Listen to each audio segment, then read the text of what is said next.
Alright, another day, another podcast. Today we're talking about a man who has been everywhere, done everything. I feel very honored to talk about this man. The Texas native, Benjamin Moreno, born and raised in Lockhart, played a little football, a little basketball, all around, kind of like utility guy. He has 6 sisters and 1 brother. And man, I can imagine being his mom, like with all those kids. He got his social security number when he was 10. A lot of people would find that kind of interesting because, most people get it when they're 16, when they work. And so then he worked in farm fields in Indiana. It's pretty interesting. Saying he's grown up in Lockhart. And when he was in high school, his Algebra 2 teacher said that he should probably take Algebra 2 and pass, and then he ended up passing and graduated and got his high school diploma when he was 20. He moved to the great city of Austin, Texas in 1963, and then in 1967 he got drafted into the Army. And when he got his draft notice, he was very nonchalant. He was like, whatever, I gotta go to war, it just has to happen. But when he got to the airport, he was a little afraid that he might not see his family again, and he thought that it might be the last time he'd ever get to say goodbye to them, which would honestly kind of suck to think about that. And yeah. He was 24 when he got drafted, and he was older than most of the guys there, who were mostly 18. And then after his basic training, they wanted him to be an officer, but he would have to stay for another 2 years. Instead, they let him do hard training with the Rangers in Fort Benning in Georgia. And after his training, they made him Sergeant E5 before he went to Vietnam, and then went home in December of '67 and got married. And he's been married to his wife for 51 years and only has 1 kid. He was the leader of the platoon in Vietnam, and his guys were all from all over Mississippi, Minnesota, even Spain. Most of them were 18. He started out as a squad leader for 2 months in his platoon, and then for 4 months he was a platoon leader.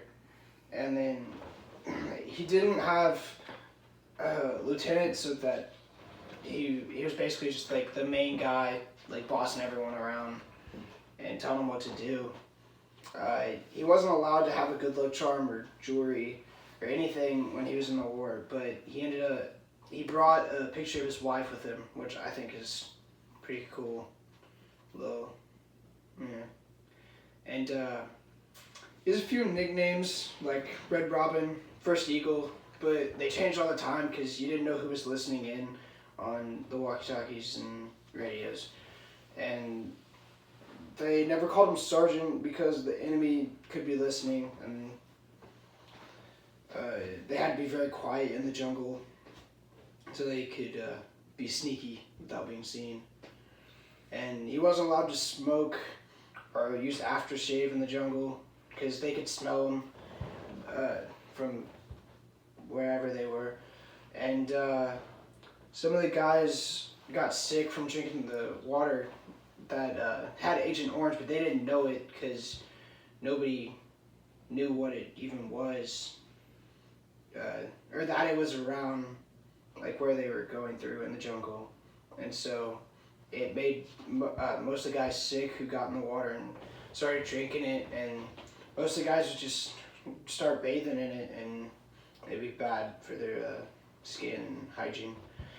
And after he was done with the jungle, he got to talk to his wife a couple times through the phone at the rear called Mars. And it was basically just a walkie-talkie that someone was listening to and they could monitor what he said. So they'd hit a button, and he'd talk, and then they'd make sure that it didn't say anything that he couldn't tell her or anything like that. And then she would talk, and they just have their conversation, which sucks because trying to talk to your wife, but you can't talk to her constantly and all that. He did say that most of the guys were 18 years old and that they were pretty good soldiers and one of the best that he'd had.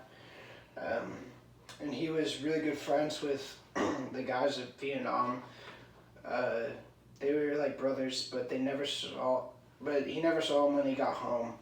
And he couldn't ask for their address because he didn't know whether they live or not. And so he said you didn't, but you didn't know if they'd make it, or so you couldn't ask for their address. He got an R&R in Hawaii after he was done in Vietnam with his wife, and he didn't know how messed up he was when he got back until he got there. And the Army paid for everything, which was really nice, to go on a vacation basically that was paid for. You didn't have to worry about anything. And they had their son with them, and he was about probably 3, and he didn't want to leave their hotel room because he wasn't ever feeling it. He always felt like he just wanted to be alone, but his wife wanted to do fun things with him in Hawaii while they were still there. And, he was telling me he didn't know how messed he was until he got back, which I thought was really sad. His wife told him that he could get a 60-day drop if she could get him into college, which was very nice of her to think of that. He applied for the drop 3 times, but he got rejected all 3 times into college. And then UT said that he would have to take his SAT and ACT before he could be accepted. But but her father, that was a Korean War veteran, called up UT and was like, unless he can't do it because he was in the war, and back in Vietnam he was supposed to take the test to be a master sergeant, but he didn't 3 times because if he got the letter that he would just go to UT instead of being a master sergeant. And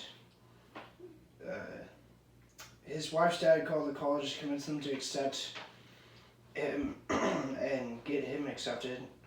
And he actually got 15 days out of the jungle. And every day he told me that every day you were in the jungle, you didn't know what was going to happen in there. And when his lieutenant told him that he was accepted, he told him that he'd probably flunk out and be right back in Vietnam, but he didn't listen. He didn't really care because he wanted to go and have a good life with his family and have a good life for his kid. And when he got back to America, he didn't know how many medals he had earned during the war, but he even got an Air Force medal for flying over 64 air flights into the jungle. But when he went to school at Texas, he did very well and made the Dean of Students list, which is a very honorable list to make for colleges. When he graduated from Texas with a degree of business in Spanish, he wasn't really into his Spanish culture until he got into college, and then he started to learn more about it. And then while he was in college, he played a little soccer, after after he was done with college, he moved to Dallas. He worked for 42 years for the state government, and 10 of those years were before the war. And he was the head of marketing for the government. And he worked in Houston and eventually transferred to Austin because his mom got sick. And he was the first Mexican American to be made regional business officer. And he said, forget about the future. You don't have a future. Only the future you have is the next step.